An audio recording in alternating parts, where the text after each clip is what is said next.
bad side. Not this is um in the first step in the first book. It was quite obvious that's the bad side. As you come to know them more and come to understand them more, you start to sympathize and understand, and suddenly what you believe to be bad and good has changed. In the first book, it started off by saying if you fall to the dark side, you're evil. But halfway through, my main character Duplex switches around and says, "Well, my father fell to the light side." He already thinks by that time that's the dark side, or the dark empire, is the correct side.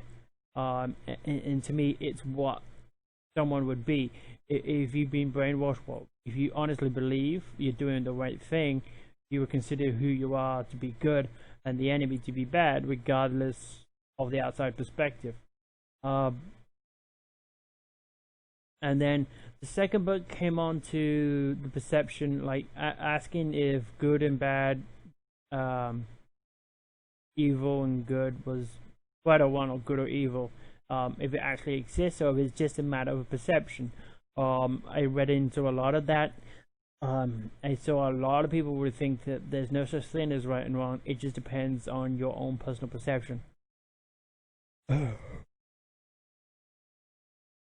And I do have to say myself, I kind of agree with that, because to me, what I think is right maybe not what you think is right, because it's you've had a different upbringing, or something that you've come to believe is right or is wrong. Just like before everyone knew it to be correct or wrong, everyone thought the world was flat. Everyone would have said they were right. Everyone said they knew they were right. Anyone who said any different was considered to be wrong. And then suddenly someone else came and said the round is road. The road is round. And then that suddenly became right. To me, what that means is everything that we know to be right or wrong has been taught to us. That may not necessarily be correct. It may be the very wrong thing. I was reminded during writing these books about when I was still in England. I realized a lot of stuff that us in England was told news-wise that was kept from people in America. When I was telling people online about this and that, they had no idea about it until I pointed it out. And then in vice versa, since being here, I'm seeing what other people from other countries, like stuff that we're learning about England, that people in England don't necessarily know about, or it's not attention. And of course, the main reason for that, of course, is because America is concerned with national security for America. It's not concerned about national security for England, France, or anything else. And sure, they do their part to keep it intact, but they've got enough troubles to think about, so they only think about themselves and let France worry about France and let England worry about England. So that's where I see that the government that you're in is only going to tell the people what's in its best interest. They can control the media, they control what the general public sees, and this controls the news media, CNN or stuff like that. If the government doesn't want you to see it, they can suppress it down and make sure. And we've all seen it where they keep things covered up and try to not leak it to the public until they're ready or have some sort of statement for all sorts of reasons. To avoid panic and such like that, and all of that is part of the reason why book 3 came about. It's about questioning who's in control of your mind, because everything that we see that's been put in front of us has been chosen. Chosen by who? Chosen by the producer, chosen by the polls, the viewers, chosen by the government, news media, like whatever is on the screen, we didn't personally choose. The only thing that we get to choose is what kind of movie, or what kind of TV that we want to watch. But there instead in lies hidden motives. Just like Last Man Standing is a perfect example to me. Last Man Standing, a great comedy. I find it funny, but the main star of the program is anti-Obama, anti-democratic, and there were several times where he put his views to the public through his TV episodes, and it's after a time, people can be impressioned by that. More times you hear it, more times you say it, more times you get familiar with it, sometimes you agree with it, or you may not disagree with it. They try to balance it out, like having their daughter like Obama and like Clinton and all that. But it's it's quite obvious which side the show is on, and it isn't on the Democratic side.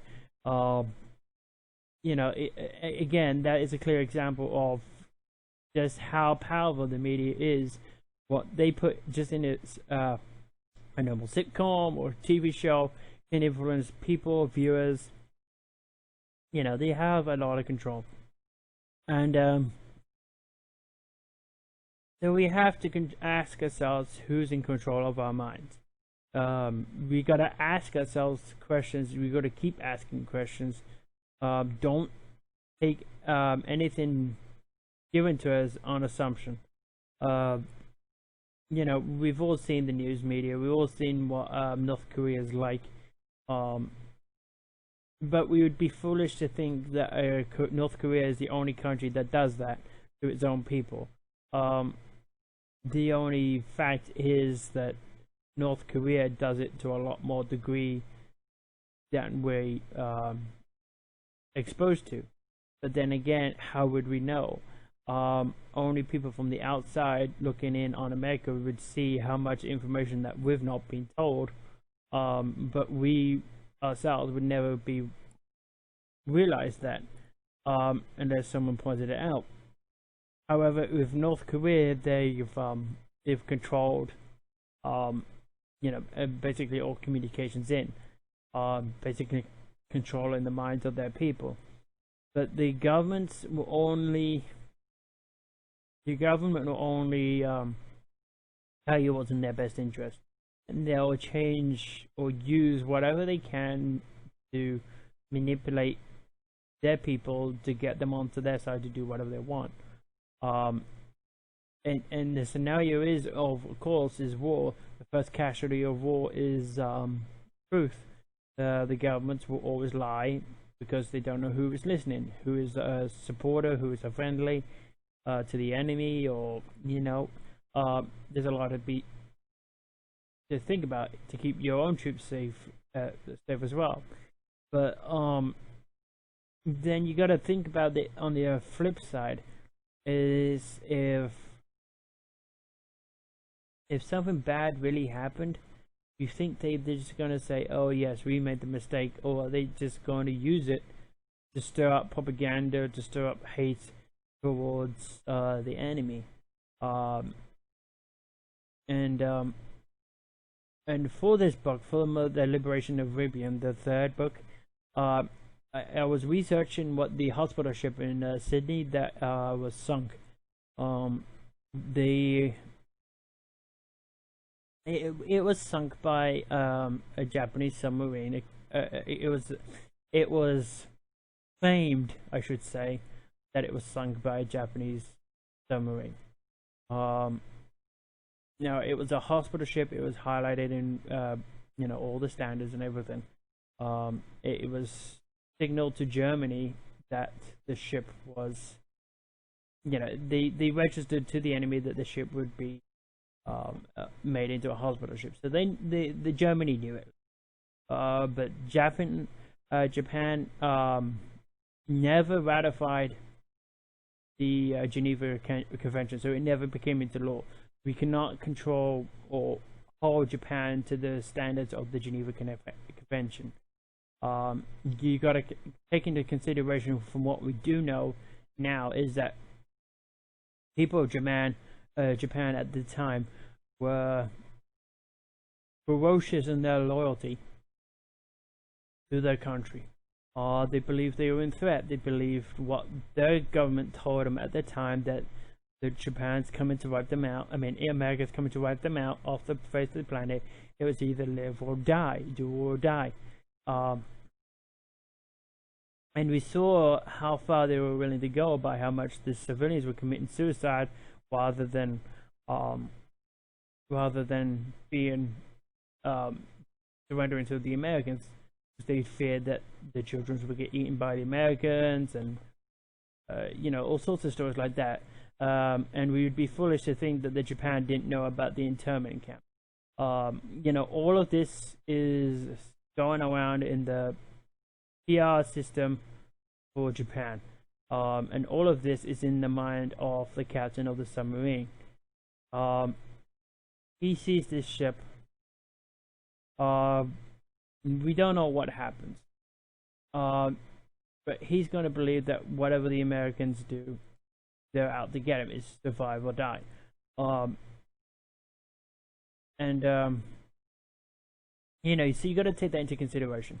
The tribunal at the time found no evidence to link this submarine to the sinking of this hospital ship, and there's a reason why they found no evidence. Japan apparently later admitted it or owned up to it or apologized for it, but there's no evidence that this particular submarine, this particular captain sunk this hospital ship. There's a reason for that, probably because he didn't do it. I hate to say, I'm trying to stay neutral with this. I'm not saying either or. There's room for interpretation in the report that was on the report. The ship name was Centaur or Centaur. It had basically nurses, and the ship was empty, which I find suspicious. If the ship was empty and it had just the crew, there's no point to the voyage. It's a waste of a trip. And second of all, I was looking to see who was the captain of the ship, who was in the command of the ship at the time. And I couldn't find any reference to who was in charge of the ship at the time. Where was the ship going? How fast, speed, and stuff like that. All I was able to find is the list of people that was on the ship that was either wounded or deceased by whatever means. There was several captains, Hindmarsh, the Hindmarsh. There's certainly a lot of names that list that it could be the captain of the ship, but it doesn't clearly say. I used more than one website, not just the Wikipedia. I went to the Australia website, tried to look it up. Everyone knows the captain of the Titanic, but they don't label the captain of the ship, which I find suspicious. This information that I see in the report that's being suspicion that it may not be 100% truthful. Don't get me wrong. What I think probably happened is the ship sank by whatever means possible. By no means did lives and nurses get, unfortunately, lost because of this. But the means. Let me put it this way: the report that's on the website that you can see in my book is heavily cited in making Australia be the victim. During the time it's going to want to stir up hate. They want people to be angry, to support the war, to get in the war and support the fight against Japan. They're determined to make Japan be the brutal enemy. you know, they don't. If it was just an accident, then no, it's not going to get them much fault. And I believe this was a clear case where the Allies government or the Australian government used something as tragic as the sinking of the ship to stir up the feelings of the country towards Japan. And the report made it, to me, appear worse than it actually was. Because what the report says, if you actually read it carefully, it says the captain of this Japanese ice submarine was convicted of a war crimes for sinking another ship. But it doesn't say it was convicted for this ship because the tribunal couldn't find any evidence. And again, there's a reason why there's no evidence. Because possibly it wasn't him, it was another submarine. It could be a mine, it could have been anything. It could have had a malfunction, it could have sank, it could have been sabotage, it could have been anything for the reason of the ship sinking. I doubt there was any icebergs because I bought Titanic, but you know, it could have been anything. The only way we would know what truly happened is someone who was there who saw it firsthand. And I don't think there is any survivors left. Now, don't get me wrong, because I realize it's a tragedy. It's tragic. It's war. And of course, it was war. Because it's war, it's sad, and lives are lost. You know, it just goes to prove how all stupid that we were. So I used the Centaur as a major reference point for my book. You know, and it's kind of going to the point of it's trying to demonstrate to you how much the government will tell you what it wants you to know in the way that they want you to know it. If you know, and they'll use something as tragic as the sinking of the Centaur ship to get it. What better way than to stir up emotions and feeling and anger than to have something attack your home country, your home city. That's why many people think the 9/11 was a red flag operation, because it stirred up hatred towards Iraq. And people always think Bush wanted to go after Saddam Hussein and go and get him and finish the job his dad started. Who knows? Maybe he did, maybe he didn't. But in the same line that people think that was done, is the same on how Centaur was done with Australia. They actually did. Even if Japan was responsible for sinking the ship, it is clear by reading the report, if you read it carefully, is going to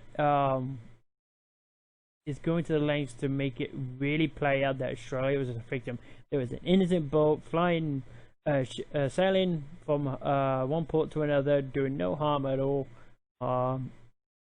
and it was attacked suddenly without cause. You know, Captain may have had a reason. Maybe he believed everything that he was told to by their PR, his officers.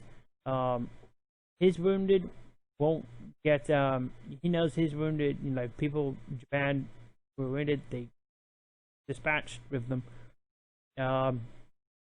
He also probably realized that in that hospital ship could be thousands more American troops that's going to come and invade my homeland. By killing them now, I'm protecting my homeland.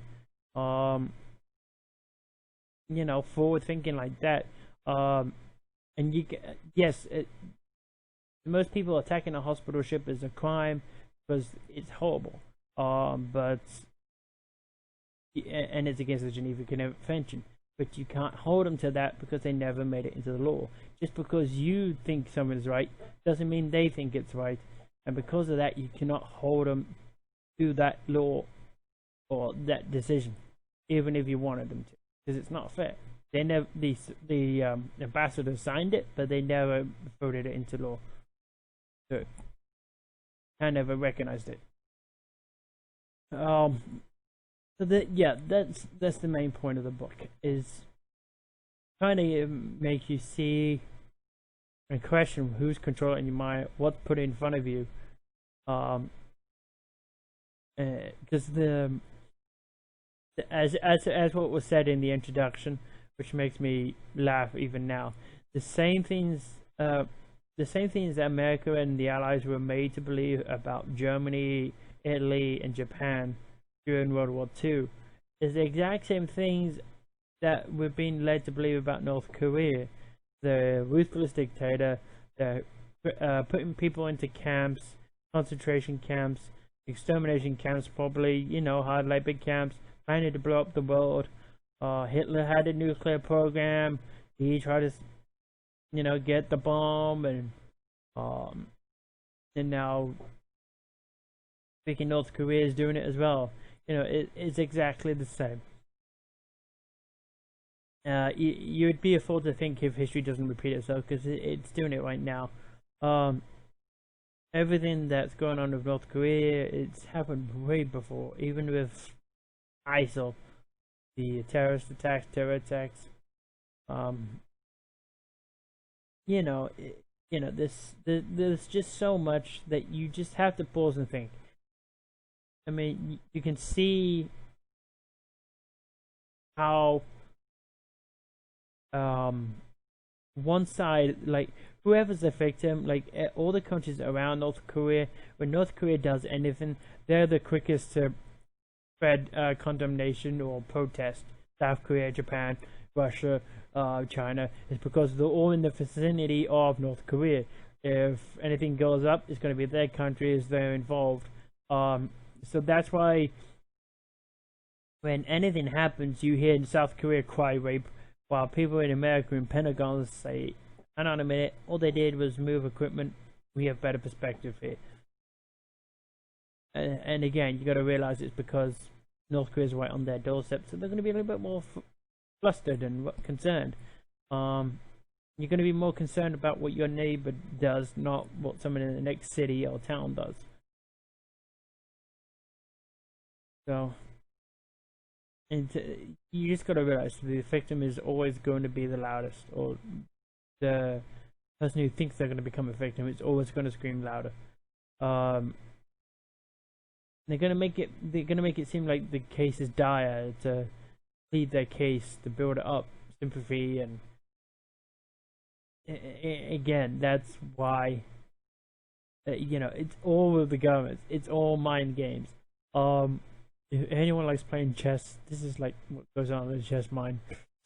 How to manipulate people to think, how to make you think I'm going one way or I'm going the other way, rope-a-dope and all the other scenarios. I want it to make you think. My designer, Jeffrey Chang, thanks for the cover book, by the way, which is displayed right here. You'd have been seeing. You can see the entire image on the screen here, but on the book, I see all you see is the eyes when you stand off, which is what I want. It's a good way of demonstrating what I'm trying to do in the book. What you see is not necessarily what you're being told. You're not being told the whole thing.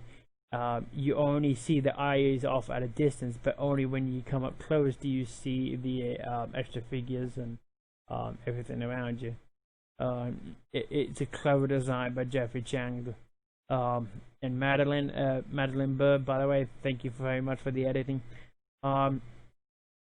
What I would like to do, like I did with the first book, is just read a chapter, and then that would be the end of the book, the video. I'm not going to do the introduction because I've basically talked to you about the introduction. This is going to be chapter 2 I'm going to be reading from. It's just a short one. Okay. There was almost a silence, just a low hum of machines and creaking of the metal plates of the ship expanding and contracting as the ship's atmosphere was adjusted using the controls to suit their crew's needs, neither too hot nor too cold. The shift on duty covered the bridge, keeping watch as the remainder of the crew had been ordered to get some rest. There were 3 lookouts on duty, one looking forward, one looking to the right, and one to the left. For the areas that they couldn't see, there were 2 extra men on duty watching the display panels of the sensors.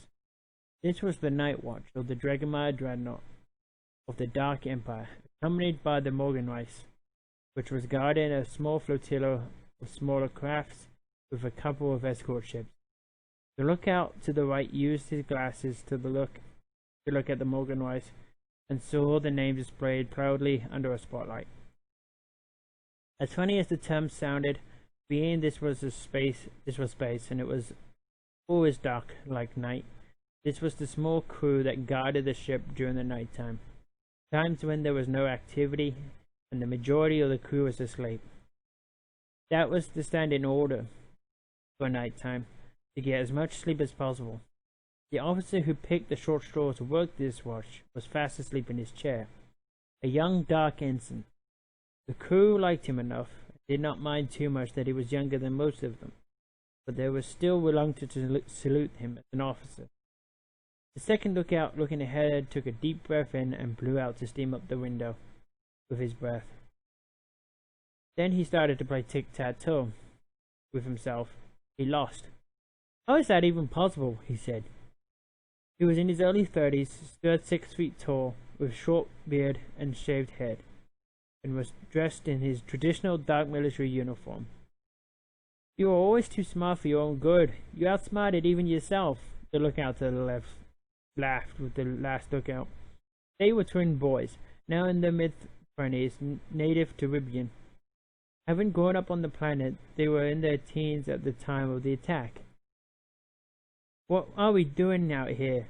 We've been here for days and told to sit. Wait. And wait for what? Is what I like to know. We are sitting targets. You mark my words, we'll be targeted and destroyed. This is a mistake," said Cold, the lookout to the right. "I've told you before, no one is looking for us.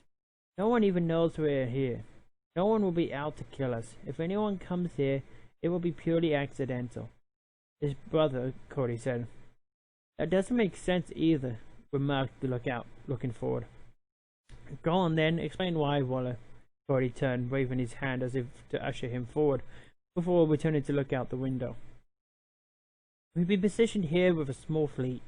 We are clearly waiting for something or someone. So logically, someone must know we are here.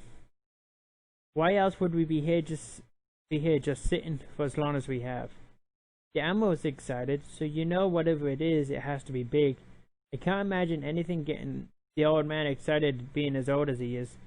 There can't be that many things that excites him anymore." Waller finished saying, just as he finished another game of tic-tac-toe. This time, he tied with himself. "Well, I hope whatever it is, it happens soon," Cole stated. "What's the rush? Not like you have anyone waiting for you. That piece of skirt will be in bed with the next pair of warm legs she come across." Aboard Cody was attempting to provoke his brother.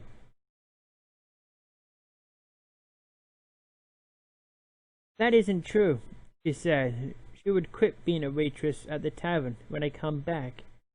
She wants to be with me," Cole replied with a hurt voice. "Did you not learn yet? Never fall in love with a bar waitress. They want you to buy drinks, and the depressed customer is only beaten by a lovesick fool. And then there will be a depressed lovesick fool. When your hopes are crushed, you are walking, well, sleeping into her plan.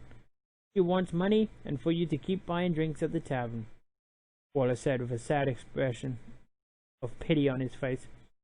"That is enough of the chatter, man.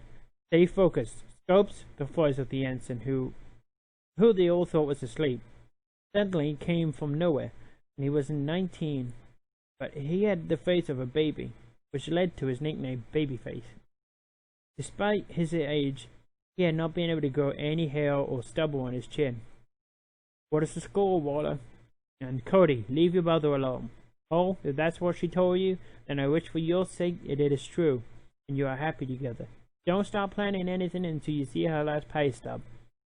He apparently didn't miss anything while he was seemingly asleep. "Starboard clear," Cole shouted. "Bow clear," Waller remarked. "One lost, 2 tires, and full wind, sir." "Port clear," Cody said. "Scanners clear." One of the other crew members watching the scanners was about to report. "Hey, Bellis, do you see that sector A9? The man looked up towards his partner. I did once, not anymore. Bellis looked over and saw the blip appear once again on his partner's screen. Sir, not sure, possible spook. I saw it on my screen, then it went. I would say weapons far off, reported Bellis. Sir, the original crew member watching the scanner, Jason, shouted. Far off, picking up a transponder signal of the Dark Intelligence. They're still a long way, far away, but won't be for long, finished reporting. The Dark Ensign Bollinger got up and walked over to the screen. You're lucky, Boiler. You're clearly distracted tonight. As he looked down, he confirmed what was reported to him.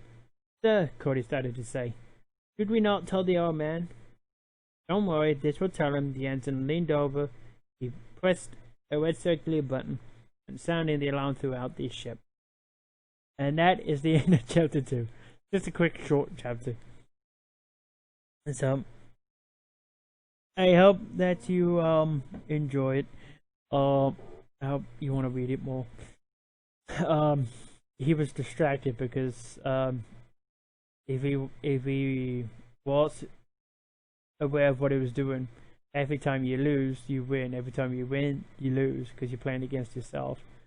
So the correct score should have been 5 wins, 5 losses, and how many ever draws he's had. Ideally, you're supposed to keep drawing against yourself, but it's a way of keeping focused while you're on guard duty, and that's why Bollinger said not to, that he's distracted, because clearly he was distracted because he did not give the correct score. So that's all we have. That's all we have for now. All we need to do is for you to buy the book. You do not have to worry. The book 3 audio book is already in production. The producer is Jason Patton with his friend Marie.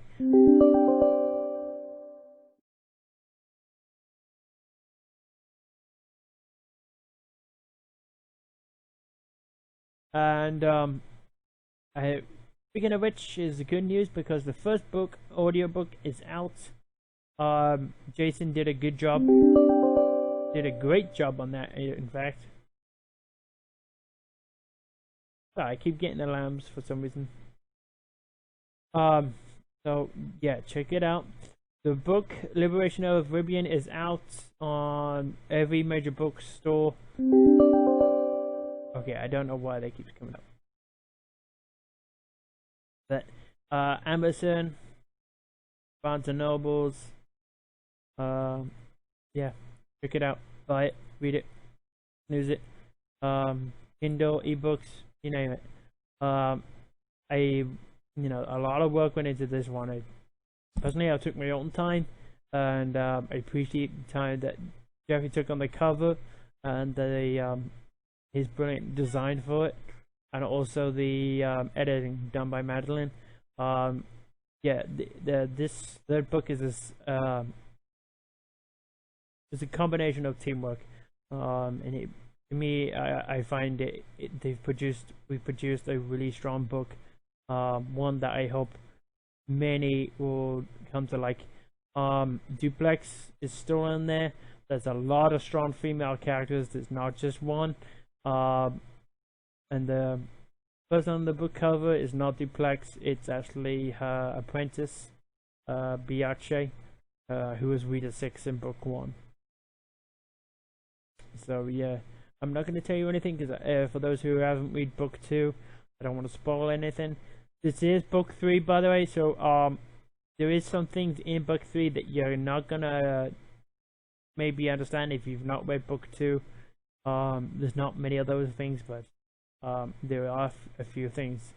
So please go check it out, buy it, lend it, and then make reviews.